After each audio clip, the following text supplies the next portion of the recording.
Assalamualaikum warahmatullahi wabarakatuh. Hai teman-teman, perkenalkan kami dari kelompok 11 untuk mempresentasikan mengenai materi komunikasi kesehatan, yakni tentang komunikasi terapeutik. Saya Nur Imamah, NIM akhir 138. Dan saya Anissa Sania Putri dengan NIM akhir 136. Saya Saidatul Fitria dengan NIM akhir 199. Stay tune. Pengertian komunikasi terapeutik. Pengertian komunikasi terapeutik menurut Peter Gray yaitu komunikasi terapeutik merupakan komunikasi verbal dan nonverbal yang berlangsung antara penolong dan yang ditolong dengan menghasilkan perasaan psikologis atau berpikir, emosi atau perasaan, dan atau fisik berupa tindakan. Sedangkan menurut Fuller dan Questa dalam Krebs dan Thornton 1984 pada halaman 102, komunikasi terapeutik merupakan hubungan yang menyenangkan antara terapis dan pasien dalam hal saling menukar karakteristik informasi dengan tujuan menyehatkan pasien. Sehingga pengertian dari komunikasi terapeutik merupakan komunikasi atau proses pertukaran informasi dengan tujuan untuk menyehatkan pasien. Dan prinsip dasar komunikasi terapeutik. Ada 5 hal yang harus dimiliki oleh komunikator dalam menyampaikan komunikasi terapeutik. Yang pertama adalah sebuah empati, yaitu kemampuan untuk memberi dan merasakan apa yang dialami oleh pasien, baik secara emosional maupun secara intelektual. Yang kedua adalah trust atau sebuah kepercayaan, yaitu membangun sebuah hubungan yang didasarkan pada kepercayaan antara tenaga kesehatan dan pasien. Yang ketiga adalah honesty atau kejujuran, yaitu di mana antara komunikator dan komunikan harus bersikap jujur dalam menyampaikan informasi dan dalam interaksi dengan pasien. Yang keempat adalah sebuah validasi atau sebuah pengakuan, mengakui dan menghargai perasaan serta pengalaman pasien sebagai sesuatu yang sah dan sangat penting. Yang terakhir atau yang kelima adalah caring atau sebuah kepedulian, yaitu menunjukkan perhatian dan kepedulian kita sebagai komunikator yang tulus terhadap kondisi dan kebutuhan bagi pasien kita. Prinsip dasar pada komunikasi terapeutik. Yang pertama adalah hubungan terapeutik yang saling menguntungkan. Hubungan antara perawat dan klien atau pasien didasarkan pada prinsip humanity of nurse and client, yaitu hubungan antar manusia yang bermartabat, bukan sekedar hubungan penolong yang ditolong. Yang kedua adalah menghargai keunikan pada pasien. Setiap individu memiliki karakteristik yang unik. Perawat atau terapis perlu memahami perasaan dan perilaku klien dengan mempertimbangkan latar belakang, keluarga, budaya, dan pengalaman hidup mereka. Yang ketiga adalah menjaga harga diri dan privasi. Komunikator dan komunikan harus saling menjaga privasi dan harga diri masing-masing. Perawat dan pasien mampu menjaga harga dirinya dan harga diri klien dalam setiap interaksi. Yang keempat adalah membangun hubungan saling percaya. Kepercayaan antara perawat dan klien adalah kunci dalam komunikasi terapeutik. Hubungan saling percaya harus dibangun sebelum menggali permasalahan dan memberikan alternatif pemecahan pada setiap masalah. Selanjutnya merupakan manfaat dan tujuan dari komunikasi terapeutik. Menurut Munjakir 2006 halaman 17 menyatakan bahwa tujuan dan manfaat komunikasi terapeutik sebagai berikut. Yang pertama yaitu membantu pasien untuk memperjelas dan mengurangi beban perasaan dan pikiran serta dapat mengambil tindakan untuk mengubah situasi yang ada apabila pasien percaya pada hal-hal yang perlu untuk dilakukan. Yang kedua yaitu mengurangi keraguan, membantu dalam hal mengambil tindakan yang efektif dan mempertahankan kekuatan egonya. Yang ketiga, yaitu mempengaruhi orang lain, lingkungan sekitar, dan dirinya sendiri dalam hal meningkatkan derajat kesehatan. Yang keempat, mempererat hubungan dan interaksi antara pasien dengan terapis atau tenaga kesehatan secara profesional dan proporsional dalam membantu penyelesaian masalah. Ini adalah teknik komunikasi terapeutik. Menurut Purba 2008, yang ditulis kembali dalam buku komunikasi terapeutik milik Dr. Sri Wahyuningsih SOS MSI, ini menjelaskan bahwa ada 10 teknik komunikasi terapeutik. Yang pertama adalah dengan mendengarkan. Seorang tenaga kesehatan itu harus berusaha mendengarkan informasi yang disampaikan oleh pasien dengan penuh empati dan perhatian. Nah, contohnya seperti memandang ke arah pasien selama pasien itu berbicara, kemudian menjaga kontak pandang yang menunjukkan keingintahuan dan juga menganggukkan kepala saat pasien itu berbicara. Nah, ini dimaksudkan untuk memberikan rasa aman kepada pasien dalam mengungkapkan perasaan dan menjaga kestabilan emosinya. Yang kedua adalah menunjukkan penerimaan. Menerima itu bukan berarti menyetujui, melainkan bersedia untuk mendengarkan orang lain tanpa menunjukkan sikap ragu atau penolakan. Jadi, selama pasien itu berbicara, sebaiknya tenaga kesehatan itu tidak menyela atau membantah, tetapi menunjukkan sikap penerimaan dengan menganggukkan kepala. Nah, yang ketiga adalah mengulang pernyataan pasien. Jadi apa yang telah disampaikan oleh pasien, kita sebagai tenaga kesehatan sampaikan kembali. Tujuannya apa? Untuk memvalidasi pasien bahwa ternyata saya benar-benar didengar. Nah, agar pasien itu merasa seperti itu. Nah, selanjutnya adalah klarifikasi. Nah, ketika pasien itu menyampaikan, otomatis kan persepsi dari tenaga komunikasi kesehatan itu belum tentu sepenuhnya sama. Nah, oleh karena itu perlu klarifikasi agar apa yang disampaikan dan pesan yang disampaikan itu selaras persepsinya antara pasien dengan tenaga kesehatan itu tadi. Nah, yang kelima adalah memfokuskan pembicaraan. Nah, jadi apa yang disampaikan oleh pasien itu fokuskan pembicaraannya. Misalnya yang dibicarakan adalah tentang batuk, maka fokuskan tentang batuk dulu. Jangan tiba-tiba melenceng ke sakit perut dan lain sebagainya. Tujuannya apa? Untuk memudahkan tenaga kesehatan dalam mengidentifikasi dan melakukan pengamatan terhadap penyakit pasien. Nah, selanjutnya yang keenam adalah menyampaikan hasil pengamatannya. Nah, yang mana di sini untuk mengetahui bahwa pesan dapat tersampaikan dengan baik. Nah, ketika pasien itu berbicara kan juga melakukan kegiatan nonverbal, isyarat nonverbal. Nah, di sini kemudian tenaga kesehatan itu menyampaikan hasil pengamatannya dari apa yang disampaikan oleh pasien itu tadi. Nah, selanjutnya yang ketujuh adalah dengan menawarkan informasi. Nah, maksudnya adalah dengan memberikan saran. Misal, ternyata dari apa yang disampaikan gejalanya itu seperti ini. Saya sebagai tenaga kesehatan itu menyarankan agar Anda seperti ini. Seperti itu. Jadi kita menawarkan saran, kita menyarankan sesuatu kepada pasien tersebut. Nah, yang kedelapan adalah diam. Diam di sini berarti memberikan ruang sejenak kepada pasien untuk berpikir dari apa yang tenaga kesehatan itu sarankan. Nah, itu memberikan ruang apakah saran itu akan diikuti atau tidak oleh pasien itu tadi. Nah, yang kesembilan adalah dengan menunjukkan penghargaan, yang mana di sini dapat dinyatakan dengan mengungkapkan salam kepada pasien, terlebih disertai menyebutkan namanya. Nah, hal ini akan diterima oleh pasien itu sebagai sesuatu penghargaan yang tulus. Dengan demikian, pasien juga merasa keberadaannya itu benar-benar dihargai. Nah, yang ke-10 ada refleksi. Refleksi itu ada dua.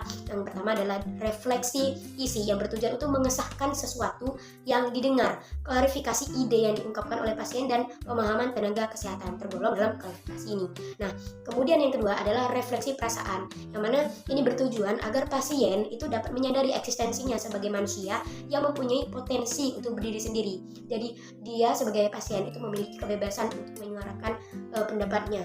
Dari apa yang disampaikan oleh pasien, juga hasil pengamatannya telah disampaikan, juga sarannya telah disampaikan, juga kita diberikan ruang untuk berpikir pasien ini. Nah, kemudian menyampaikan apa yang akan komunikasi terapeutik dan komunikasi kesehatan.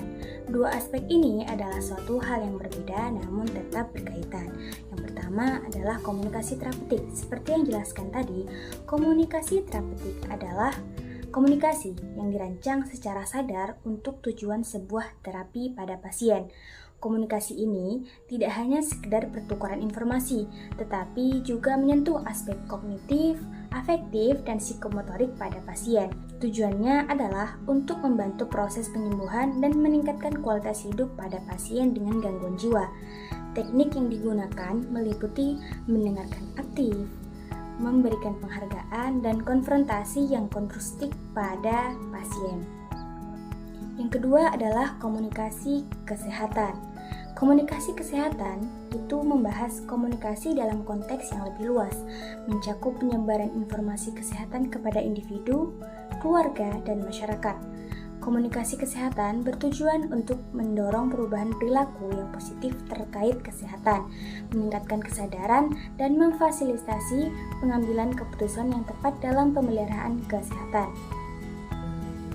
Perbandingan antara dua aspek tadi adalah Meskipun komunikasi terapeutik dan komunikasi kesehatan memiliki fokus yang berbeda, keduanya saling melengkapi dalam praktik pelayanan kesehatan. Komunikasi terapeutik lebih berfokus pada interaksi interpersonal antara tenaga kesehatan dan pasien untuk tujuan terapi, sedangkan komunikasi kesehatan mencakup strategi komunikasi yang lebih luas untuk promosi dan edukasi kesehatan masyarakat. Interaksi keduanya penting untuk mencapai pelayanan kesehatan yang holistik dan efektif, terutama dalam menangani isu-isu kesehatan mental di masyarakat. Selanjutnya adalah komunikasi terapeutik dan helping relationship. Nah, menurut Raffioti 1971 yang dikutip kembali oleh Mundakir dan ditulis kembali dalam buku komunikasi terapeutik milik Dr. Sri Wahyuningsi ini menyatakan bahwa hubungan profesional kesehatan itu seperti hubungan antara manusia dengan manusia, yang mana yang dimaksud adalah perawat dan pasien. Nah, yang mana perawat di sini meyakinkan bahwa kebutuhan fisiologi pasien ini benar-benar terpenuhi. Nah, karena itu yang namanya hubungan relationship atau hubungan saling membantu. Nah, menurut Carl Rogers, dia mengidentifikasi 3 faktor dasar dalam mengembangkan hubungan yang saling membantu ini. Yang pertama adalah genuineness, yang mana perawat itu harus mampu menunjukkan rasa ikhlasnya kepada pasien itu dan mempunyai kesadaran mengenai sikap yang dipunyai pasien sehingga mampu belajar untuk mengkomunikasikannya secara tepat. Nah, perawat ini tidak akan menolak segala bentuk perasaan negatif yang dipunyai klien, tapi selalu mengiyakan dan terus berinteraksi bersama pasien itu. Nah, sehingga ketika rasa ikhlas itu ada, maka muncul empati. Empati di sini berarti perawat itu merasakan yang dirasakan oleh pasien. Perawat ini memposisikan dirinya seperti apa yang dirasakan pasien. Perawat ini seperti berpartisipasi sejenak apa yang dialami oleh pasien.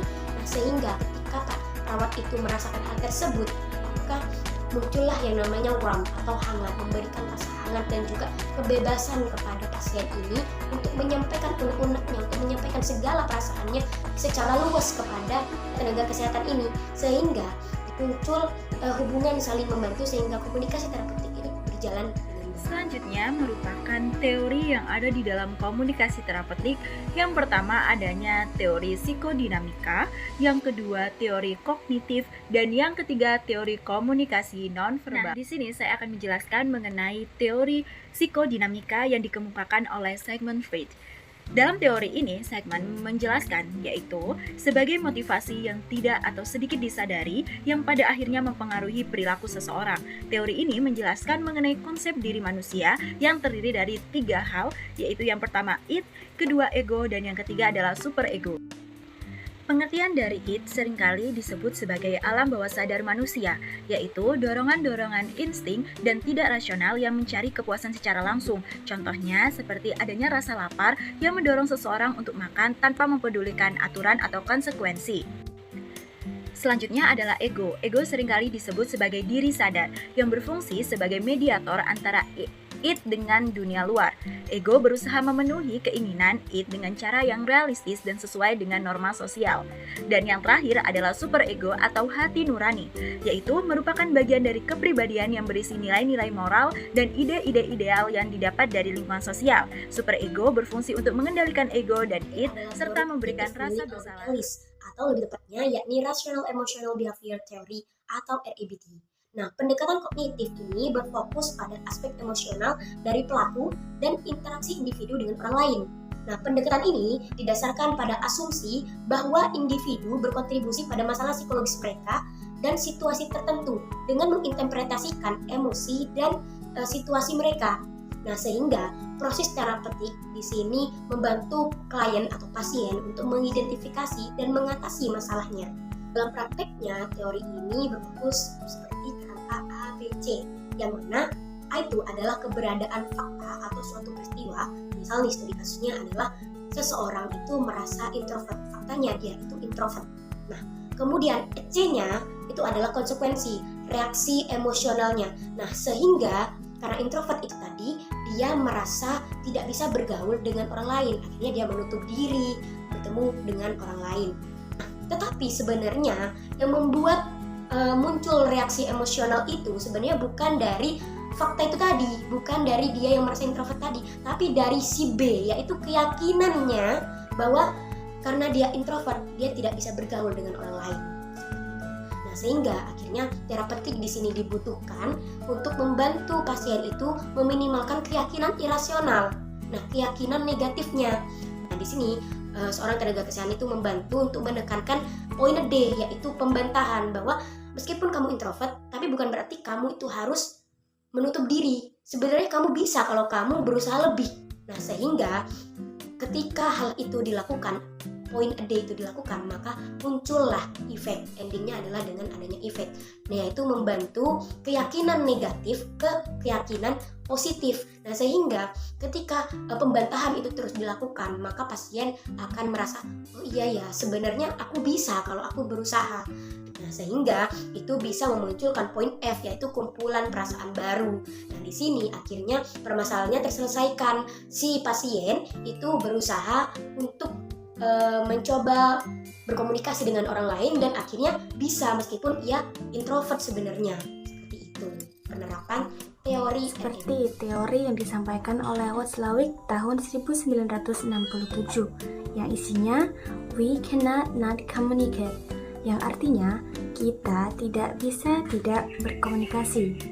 Adalah satu dari 5 aksioma yang disampaikan oleh Paul Watzlawick, seorang pakar psikologi komunikasi. Pernyataan tersebut menegaskan fakta bahwa manusia tidak akan pernah lepas dari aktivitas berkomunikasi. Komunikasi adalah salah satu kebutuhan dasar dari manusia. Ada 3 poin dalam teori tersebut. Yang pertama adalah komunikasi selalu terjadi dalam layanan kesehatan.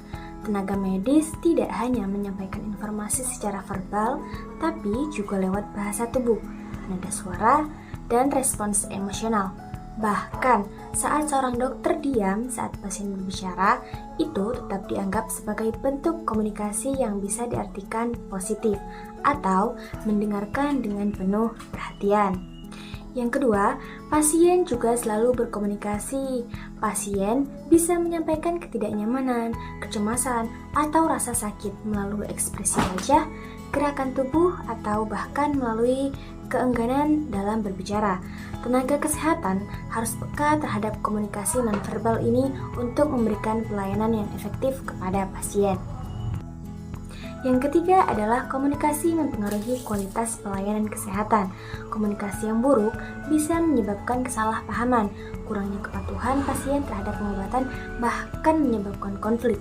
Sebaliknya, komunikasi yang efektif dapat meningkatkan kepercayaan pasien, mempercepat penyembuhan, dan meningkatkan keselamatan pada Jadi pasien. kesimpulannya teman-teman, komunikasi terapeutik itu sangat membantu antara tenaga kesehatan dan pasien itu menyelesaikan permasalahan kesehatannya, asalkan antara teori dan penerapannya itu dilakukan secara selaras untuk menyelesaikan permasalahan. Mungkin hanya itu saja dari kami. Kalau lebih mohon maaf. Wassalamualaikum warahmatullahi wabarakatuh.